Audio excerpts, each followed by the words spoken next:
Good evening again, ladies and gentlemen. We're back again on this on these two charts, which show us possible swing lows and swing highs, swing lows here, swing highs here, um, on trend factors in the market. So let's study this a little bit carefully. All right. Again, these things won't make a lot of sense to a lot of new traders, but then you can replay the video and try to understand a little bit of what I'm saying. And I'll cover these at time to time so you can understand. This is one of the things I look at. So here we are. This is the same chart except this one is a daily, and I've shortened the time frame to a year. The previous one was 3 years, so this is a year. Okay, so I'm looking at this 2014 starts here. So this is from August 2014. From August 2014 starting here. So let's see what's going on. S&P 500. Let me get my little squiggly thing here.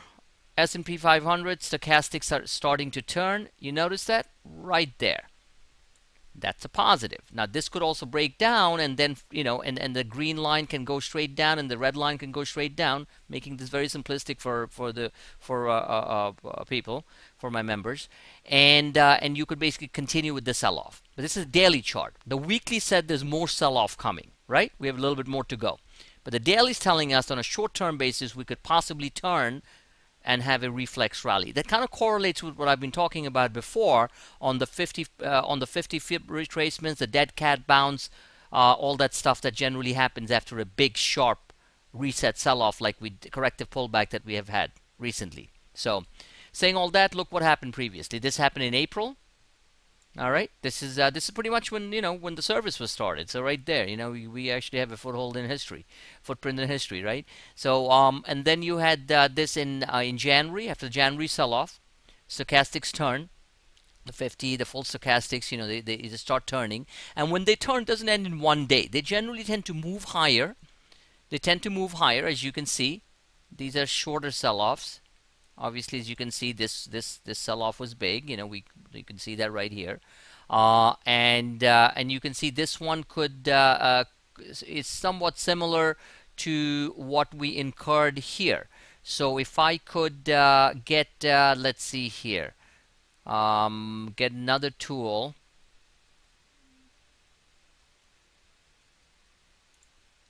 I could get, let's say, for example, box oval highlight. I got it. I'm a genius. All right, so look what's going on here. I highlighted this, okay, and I'm gonna make, all right, so this one is, so if this was the sell-off back in March, April, right? So look where we are right here. This was a deeper sell-off. This was the first part of the year. We could very well incur that.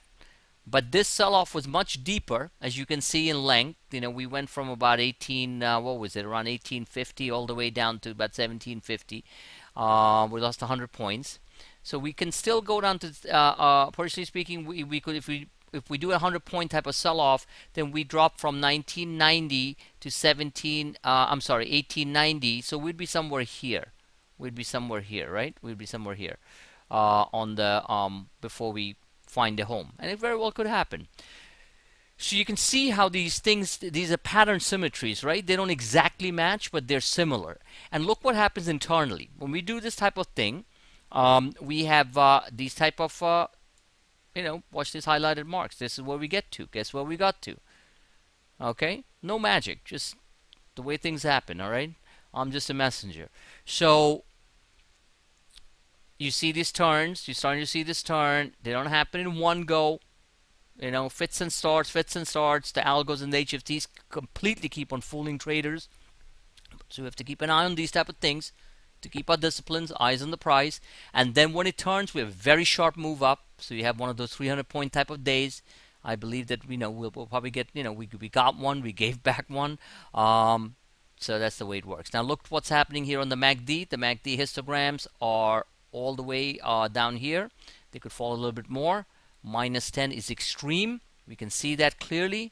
I don't need to show it. We had one here back in September of 2013. You can go back and show that, see that on your market charts.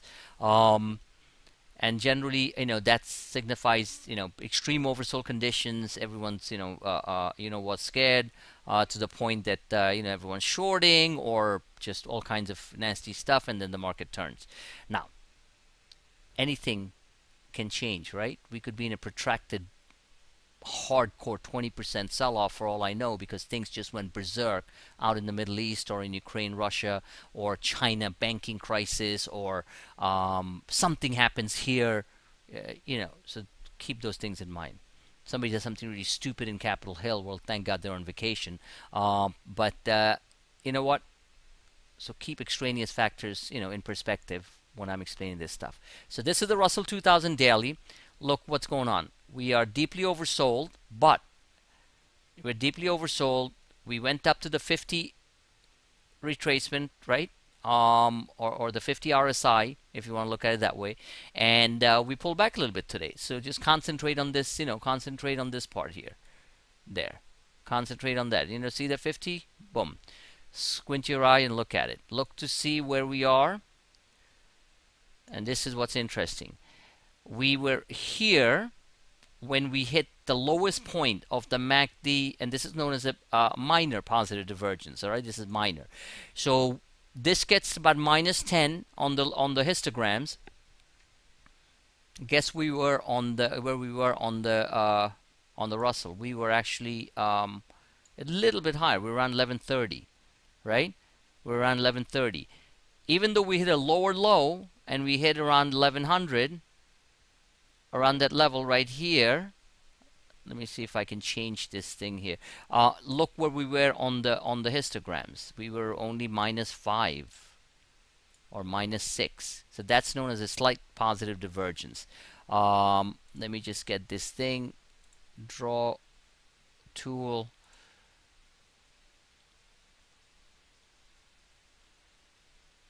Okay, freehand. All right. So now we're starting to see these turns. All right, we're starting to see this turn. This is definitely a turn. What will it collapse all the way like it did here? It sure can. And if it does that, look what's going to happen. We're going to come screeching down, and we're going to hit 1080 or so on the RUT, and it's going to be basically all hell breaks loose, and that's where you buy. Okay, so we've yet to see what happens on this side. So, but we do have a turn here. But if it repeats like this, then we're going to have another little slippage, which I think is probable, and that would bring us down to about the 1080 range. I think which would do the trick. So keep that in mind. So do not take any heavy-duty positions. Play intraday, these IWM calls and such, and let's not try to be heroes here. But saying all that, we are this has had a pretty significant correction. This is a this can be looked on as if this lines don't draw properly. Looked on as a possible falling wedge. I've shown this in another chart. So if we come down to about 1100, we could easily break up and go and fill this gap here. I see it. I don't know if anyone can, and that's around. I believe. Let me erase all this. That gap is around 1140. So you got you got some fat points to get on the RUTs and the IWMs if it happens. On the downside, we're close to a tradable bottom. We just want to make sure that this one does not fully break down and come crashing down here, in which case we would you would be looking at the 1070 level or so. That's it on these ones. Let me move on to a couple of TOS charts and give you an idea of what's going on with the market. Thank you for listening.